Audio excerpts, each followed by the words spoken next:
चलिए आज class start करते हैं। दूसरी जो हमने पेपर सॉल्व करना है mid term examination class 11 subject chemistry 2022 का पेपर है गवर्नमेंट स्कूल का। तो इसको हम सॉल्व करते हैं। क्वेश्चन नंबर के 7 से शुरुआत करते हैं जो हमारा बीच में छूट गया था। Question number 7। तो क्वेश्चन नंबर 7 क्या है? Transition which falls in visible region is n2 से n1। a का वैल्यू है 1 से 3, b है 3 से 2, c है 3 से 4 और d है 3 से 5। सबसे पहले हम समझेंगे कि ट्रांजिशन का मतलब क्या होता है। ठीक है, तो ट्रांजिशन क्या होता है उसको समझते हैं।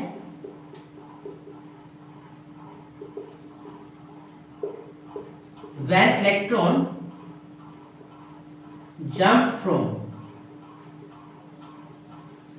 higher state to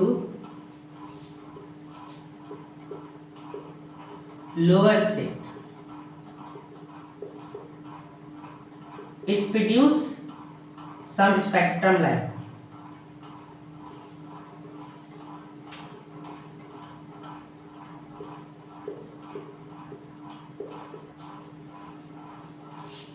This process is known as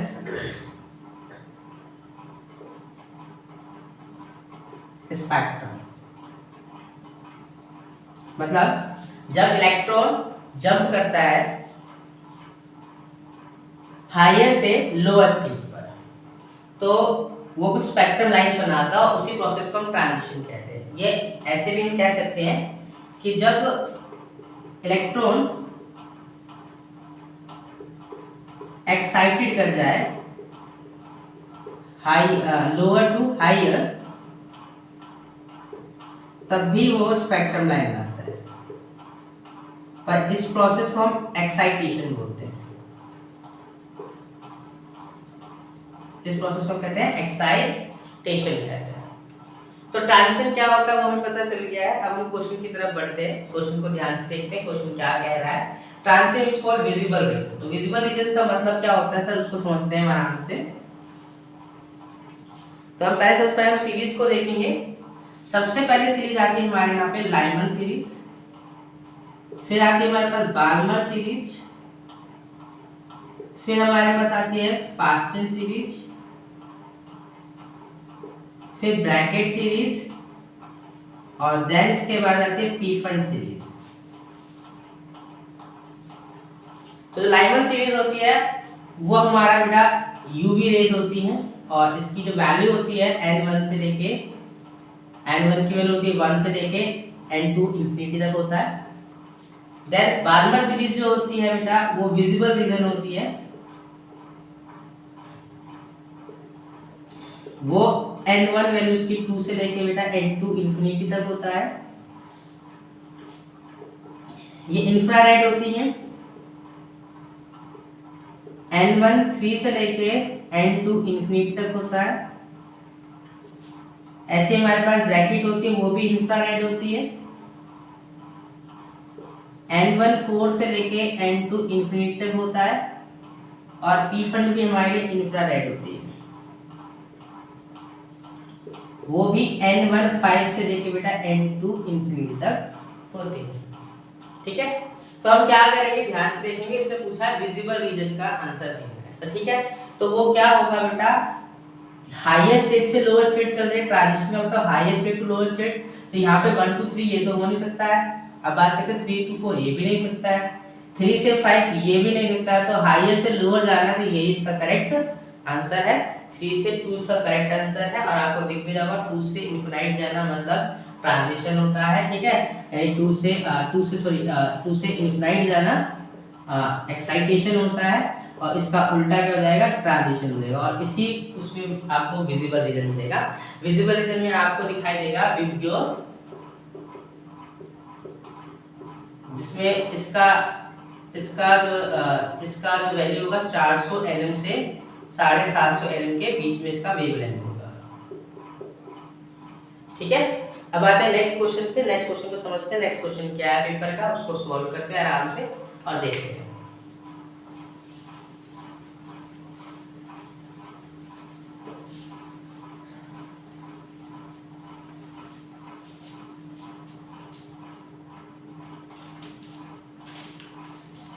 question number 8 का,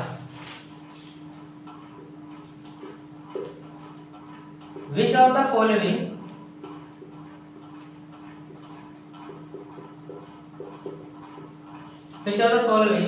change result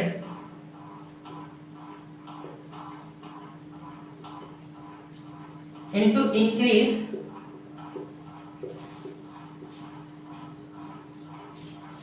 in bond order?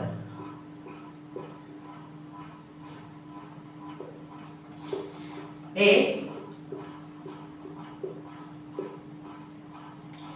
B, C और देन D। तो आपको बताना है कि कौन सा इसमें इंक्रीजिंग बॉन्ड ऑर्डर दिखा रहा है। तो बॉन्ड ऑर्डर का पहले फॉर्मूला देख लेते हैं, बॉन्ड ऑर्डर होता है क्या उसको भी देख लेते हैं। तो बॉन्ड ऑर्डर का पहले फॉर्मूला देखते हैं क्या होता है। वो होता है NB माइनस NA अपॉन बेटा 2 है। NB मतलब बॉन्डिंग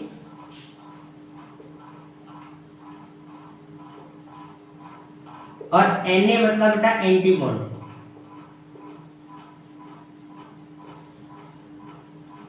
अब ध्यान से सुनना बेटा। तो हम बेटा एक इलेक्ट्रॉनिक कन्फिगरेशन लिखेंगे 14 और 14 से ज्यादा के लिए। तो अगर 14 इलेक्ट्रॉन होते हैं या 14 से कम होते हैं तो हम फॉर्मूला लगाते हैं बेटा सिग्मा 1s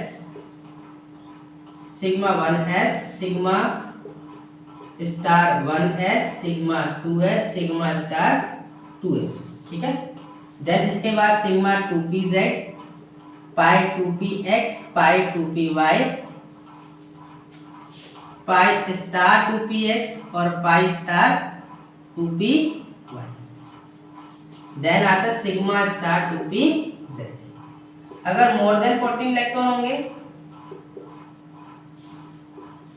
तो इसके लिए हम लिखेंगे बेटा sigma 1s sigma star 1s sigma 2s sigma star 2s sigma नहीं होगा pi 2px is equal to pi 2py। Then आपके पास होगा sigma 2pz pi star 2px और पाई स्टार 2py और सिग्मा स्टार 2pz। क्या सुना, जहां पे स्टार लिखा है वो हमारी एंटी बॉन्डिंग होगी। एंटी बॉन्डिंग को हम ऐसे दिखाते हैं, राइट।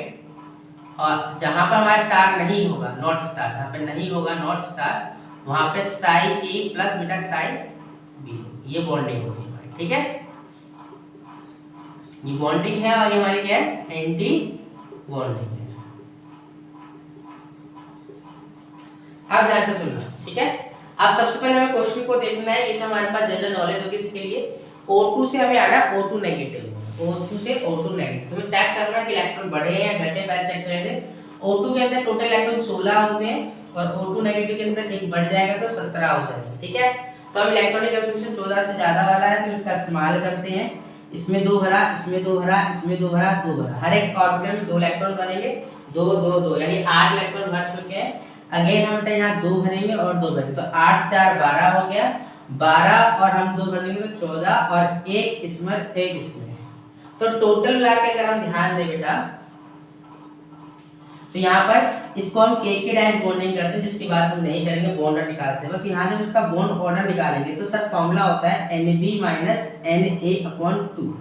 तो हम देखते हैं यहाँ पे बॉन्ड कितने, 2 2 4 और 2 6 और एंटी बॉन्डिंग कितने हैं बेटा, 1 और 2 और अपॉन में 2, 4 से 2 को डिवाइड किया तो आंसर आ गया हमारे पास 2। इसका बॉन्ड ऑर्डर आएगा 2। हमें वो बॉन्ड ऑर्डर निकालो जो इंक्रीज कर रहा हो।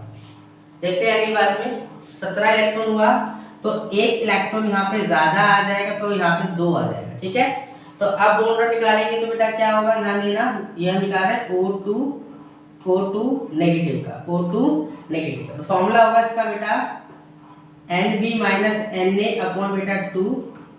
अच्छा बॉन्ड कितने होंगे हम इसको चेक कर लेते हैं। टोटल मिला के बॉन्ड जो होंगे वो 6 होंगे और एंटी बॉन्डिंग 2 और 1 3 होंगे अपॉन बेटा 2 होगा। अगर हम इसको सोल्व करेंगे तो 1.5 आएगा। कितना आएगा sir?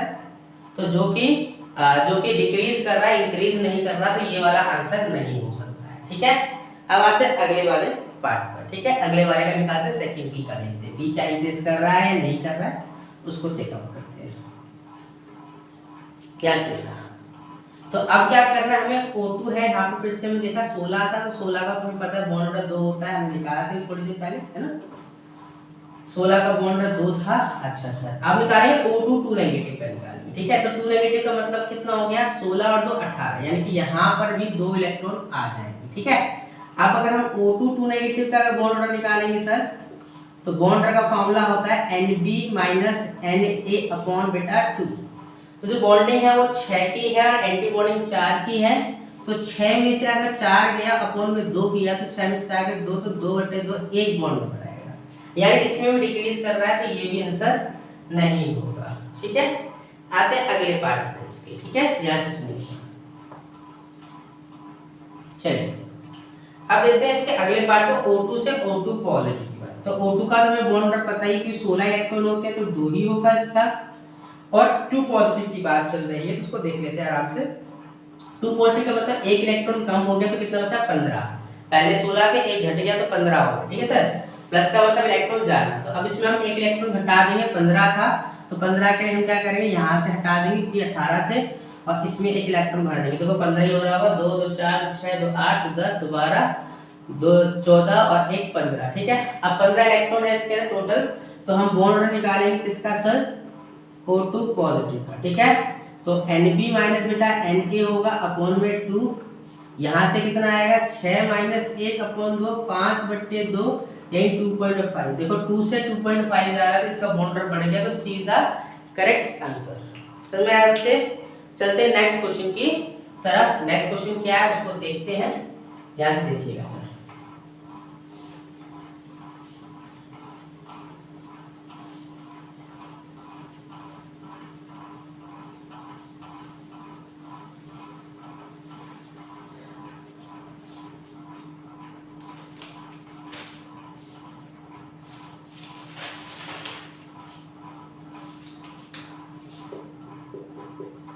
Which of the following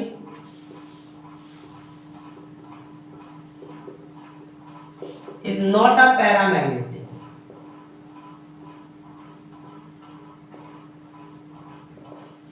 question mark. तो AO2 है, BO2 प्लस है, CO2 नेगेटिव है और D बेटा O2 2 नेगेटिव है। अब क्वेश्चन में बोला उसमें पैरामैग्नेटिक नहीं है, तो पहले हम जान लेते हैं मैग्नेटिक बिहेवियर कैसा होता है। हम किसके थ्रू जानते हैं इसको, मैग्नेटिक बिहेवियर को, तो MOT के थ्रू हम बेटा मैग्नेटिक बिहेवियर को जानते हैं। अब ये MOT क्या होती है सर, मॉलिक्यूलर ऑर्बिटल थ्योरी होती है, हमें पता होना चाहिए। MOT का मतलब मॉलिक्यूलर ऑर्बिटल थ्योरी। ठीक है, तो इसने मुझसे पूछा है कि पैरामैग्नेटिक है, तो मैग्नेटिक बिहेवियर 2 टाइप का होता है सर, एक पैरामैग्नेटिक होता है और एक होता है डायामैग्नेटिक। तो जो पैरामैग्नेटिक होता है उसके पास अनपेयर्ड इलेक्ट्रॉन होते हैं, अनपेयर्ड इलेक्ट्रॉन होना, और डायामैग्नेटिक का बेटा पेयर्ड इलेक्ट्रॉन। ठीक है, यानी अनपेयर्ड इलेक्ट्रॉन यहाँ पे 0 होंगे। ठीक है, अब हमें क्वेश्चन ये पूछा उससे पैरामैग्नेटिक नहीं है वो निकालना है। ठीक है, तो हम वो निकालेंगे जो पैरामैग्नेटिक नहीं है। जो करते हैं पहले इलेक्ट्रॉनिक कंफर्मेशन निकाल लेते हैं। हमें पता है ऑक्सीजन में 16 इलेक्ट्रॉन तो होंगे होंगे सभी के पास, तो हम उसके हिसाब से मैनिपुलेशन करेंगे। तो पहले लिख लेते हैं हम इसकी जनरल इलेक्ट्रॉनिक कन्फिगरेशन क्या बनती है, sigma 1s sigma 1s2 sigma star 1s2 sigma 2s2 sigma star 2s2। फिर हम क्या लिखेंगे पाई 2px 2 पाई 2py2। ठीक है, फिर sigma 2pz2 pi star 2px and pi star 2py। यहाँ से देखना बेटा, हमने लिखा क्या, अभी तक 14 इलेक्ट्रॉन लिख लिए, 14 इलेक्ट्रॉन लिख लिए 6 2pz तक। अब हमारे पास O2 का वैल्यू लिखेंगे तो O2 में कितने 16 इलेक्ट्रॉन है, तो यहाँ पर हमने एक भरा, एक हमने यहाँ भरा, ठीक है। तो यहाँ पर हम अगर देखें तो अनपेयर्ड इलेक्ट्रॉन दोनों के अंदर है। अगर अनपेयर्ड इलेक्ट्रॉन होगा, अगर अनपेयर्ड इलेक्ट्रॉन होगा तो मतलब क्या होगा, पैरामैग्नेटिक है। तो पहला जो आपको केस दिख रहा है वो पैरामैग्नेटिक है, हमें नहीं वाला निकालना, तो ये वाला आंसर तो नहीं होगा। चलते वाले O2 पॉजिटिव की बात करें तो एक इलेक्ट्रॉन कम हो जाएगा, तो एक इलेक्ट्रॉन कम कर दो सर। तो एक्चुअली क्या हो गया, ये बेटा अनपेयर्ड इलेक्ट्रॉन यहाँ पर भी रह रहा है, तो ये O2 पॉजिटिव है, ये भी कैसा बिहेव रखेगा, ये भी बेटा अनपेयर्ड इलेक्ट्रॉन दे रहा है एक, देखो ध्यान से। तो बेटा अनपेयर्ड इलेक्ट्रॉन दे रहा है, तो बेटा ये भी, इसका भी बेटा क्या होगा, पैरामैग्नेटिक बिहेवियर, पैरामैग्नेटिक होगा, ठीक है। आगे बात करते हैं, अगर हम बात करें बेटा सी की बात करें तो सी में कितना हो रहा है, देखो ध्यान से, O2 16 था, एक 17 हो गया, तो यहाँ 15 था, एक 16 और इसको कर दिया 17। तो ये भी बेटा अगर देखा तो एक अनपेयर्ड इलेक्ट्रॉन लास्ट में रह रहा है, पेयर्ड नहीं है, तो हम लिखेंगे ये भी अनपेयर्ड इलेक्ट्रॉन है, तो बेटा अनपेयर्ड होने से ये भी क्या बेटा, paramagnetic.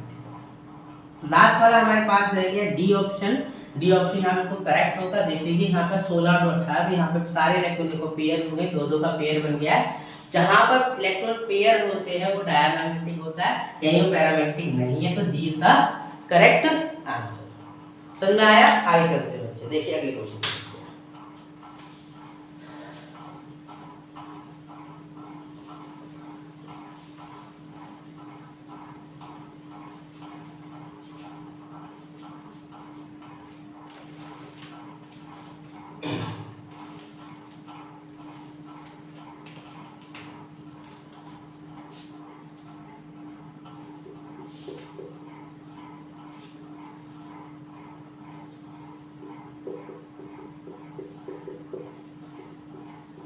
Question number 10, E atom है, bond length will be maximum, bond length will be maximum.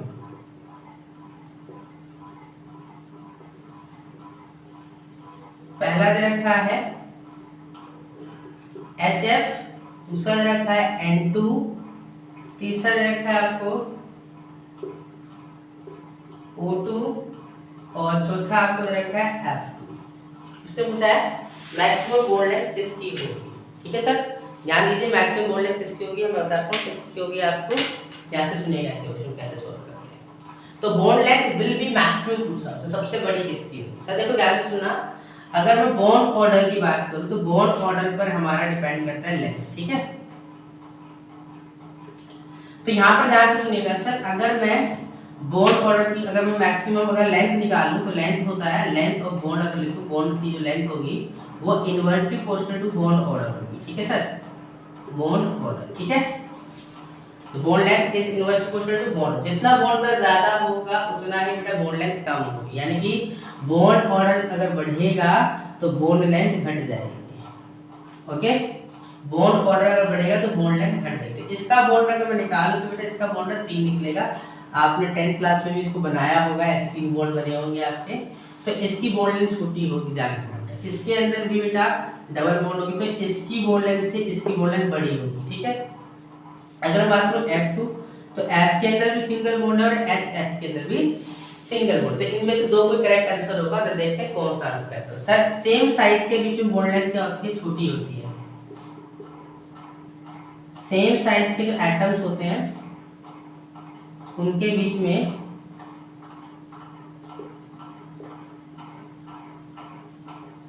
Bond length छोटी होती है।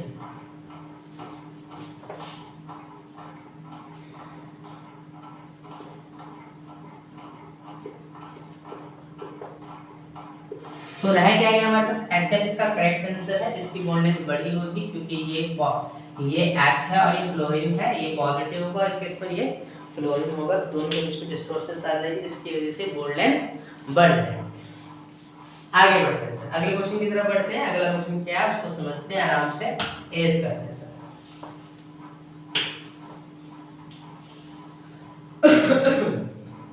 देखिए sir, question number 11,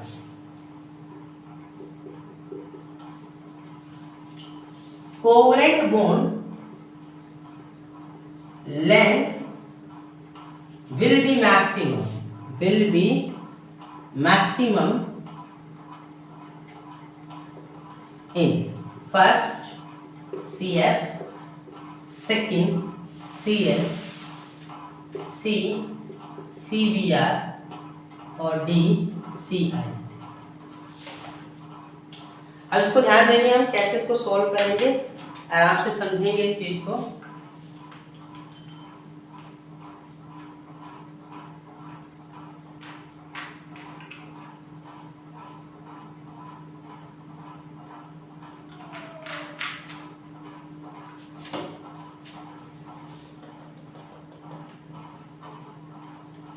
covalent bond length will be maximum. Sir देखो कार्बन यहाँ पर सब में कांस्टेंट है, कार्बन एक जैसा एटम सभी में है। अब सर डिस्टोर्शनस की बात करेंगे। डिस्टोर्शनस क्या होता है, ध्यान से सुनना सर। देखो C और F के साइज में ज्यादा अंतर नहीं है, तो डिस्टोर्शनस वैसे इसमें सेम रहेगी ऑलमोस्ट। तो इसका जो बॉन्ड लेंथ होगा मिनिमम होगा। बॉन्ड लेंथ क्या होगा इसका, मिनिमम होगा। सर देखिए इसमें क्या होगा, C का साइज तो सेम ही है, पर जो एनायन है वो थोड़ा बड़ा है फ्लोरीन से, तो इसका साइज बॉन्ड लेंथ बड़ा होगा, बॉन्ड लेंथ बड़ा होगा।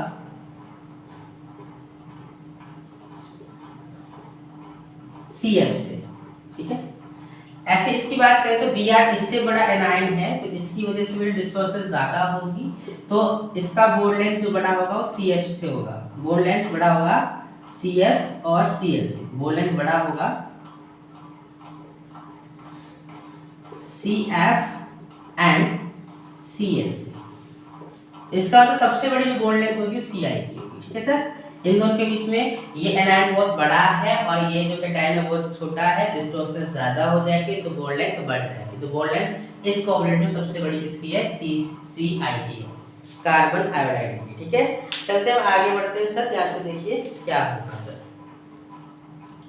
Question number 12।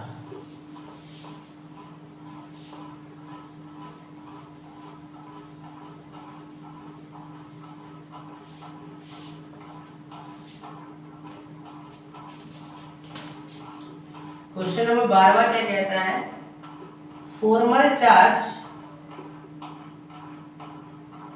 on an atom in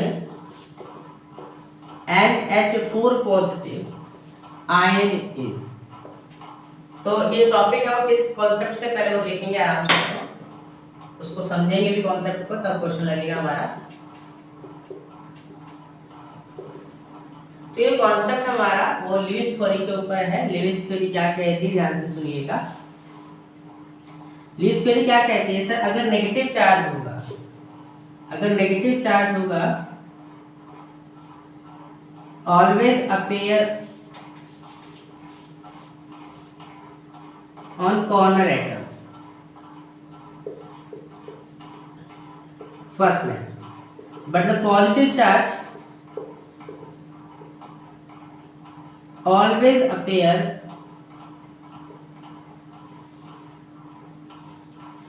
on central atom।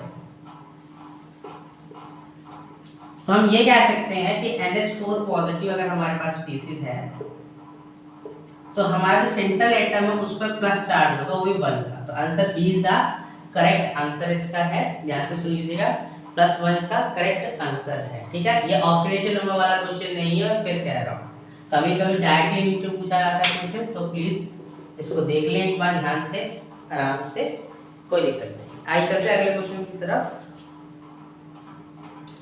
Question number 13।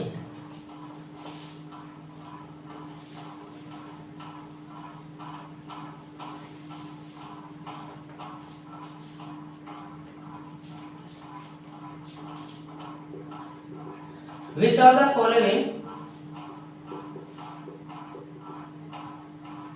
is not a transition element, is not a transition element?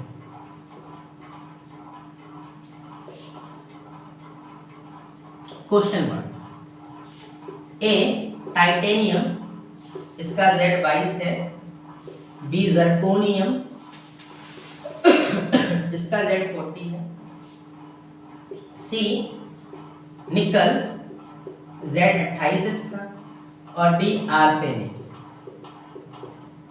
Z33। यहाँ से सुनिएगा बेटा इस क्वेश्चन पर आराम से। तो इनमें से कौन सा ट्रांजिशन एलिमेंट नहीं है? पहले ट्रांजिशन एलिमेंट होते क्या समझ लीजिए।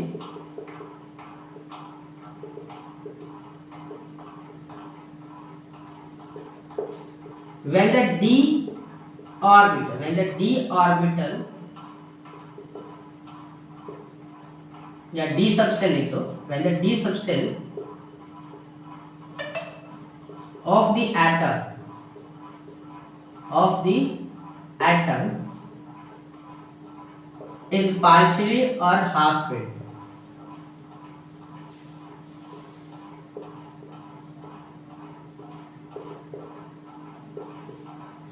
when the d subshell of the atom is partially or and half filled, these elements considered as a transition element.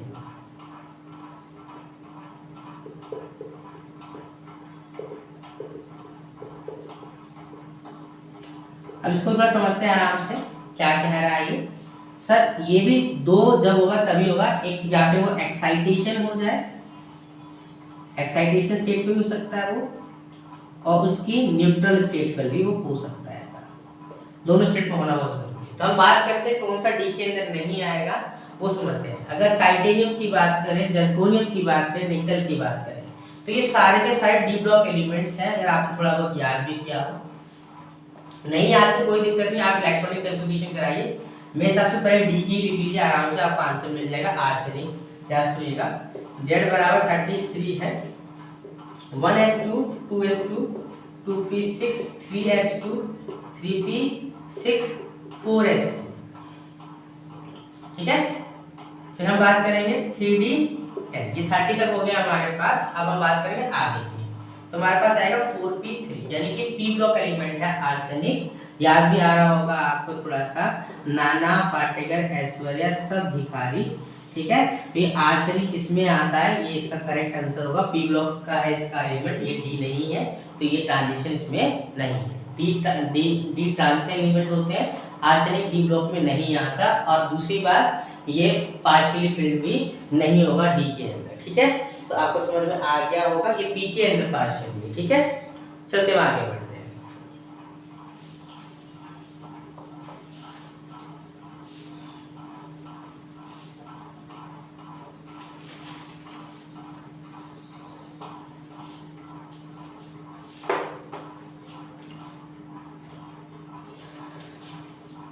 Question number 14, element which form only acidic oxide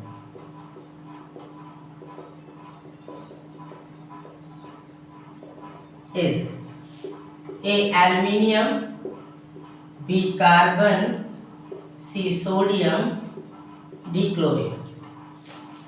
तो बता रहे किसका ऑक्साइड एसिडिक होगा। तो हमें पता होना चाहिए मेटल की जितने भी ऑक्साइड्स होते हैं, मेटल ऑक्साइड जनरली क्या होते हैं, जनरली बेसिक होते हैं, बेसिक इन नेचर होते हैं, और कुछ एम्फोटेरिक होते हैं, एम्फोटेरिक। बट नॉन मेटल के जो ऑक्साइड्स होते हैं ऑलवेज क्या होते हैं, एसिडिक होते हैं।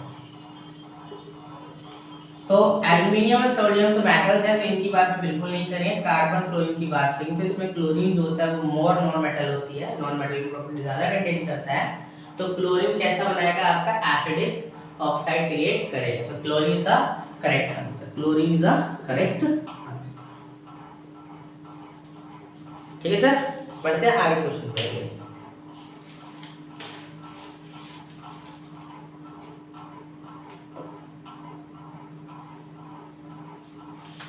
Question number 15 assertion and reason है। इसमें मैं पढ़ देता हूँ आपको क्वेश्चन क्या लिखा हुआ है, तो सभी को पता होना चाहिए असर्शन रीजन होता है क्या है पहले।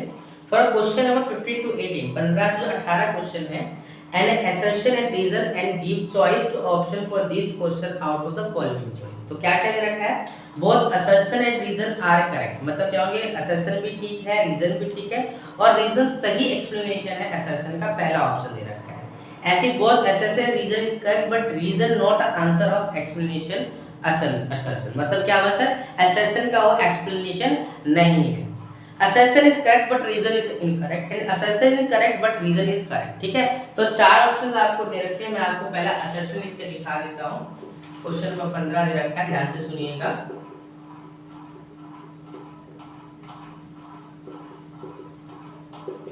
F is most electronegative element, F is most electronegative element, reason F is halogen element। अब इसका आंसर समझते हैं बेटा क्या है, देखो सर, F क्या होता है, पूरे प्रयोग टेबल में सबसे ज्यादा इलेक्ट्रोनेगेटिव एलिमेंट होता है, सही बात है, लेकिन इसका रीजन क्या होगा, इसकी साइड बहुत छोटी थी, इसलिए जब हम लेफ्ट टू राइट जाते हैं पीरियोडिक टेबल में, लेफ्ट टू राइट जाते हैं पीरियोडिक टेबल में, तो साइज घटता है, तो फ्लोरीन का साइज सबसे स्मॉल होता है पूरे पीरियोडिक टेबल में, तो इसकी वजह से इलेक्ट्रोनेगेटिव बहुत ज्यादा होता है, इसकी वैल्यू 4 होती है। दूसरी बात बेटा, F जो होता है वो हैलोजन ग्रुप में तो आता है, पर ये इसका रीजन नहीं है, F छोटा होता है, ये इसका रीजन है। तो असर्शन करेक्ट है, असर्शन करेक्ट है, रीजन भी करेक्ट है, पर बेटा रीजन उसका एक्सप्लेनेशन नहीं है, तो बी इसका बेटा करेक्ट आंसर है, ठीक है। तो आज के लिए हम इतना ही करेंगे, इसके बाद हम अगला जो हमारी जो क्लास आएगी उसके अंदर सॉल्व करेंगे क्वेश्चंस को, ठीक है। तब तक के लिए नमस्कार, बाय बाय, टाटा।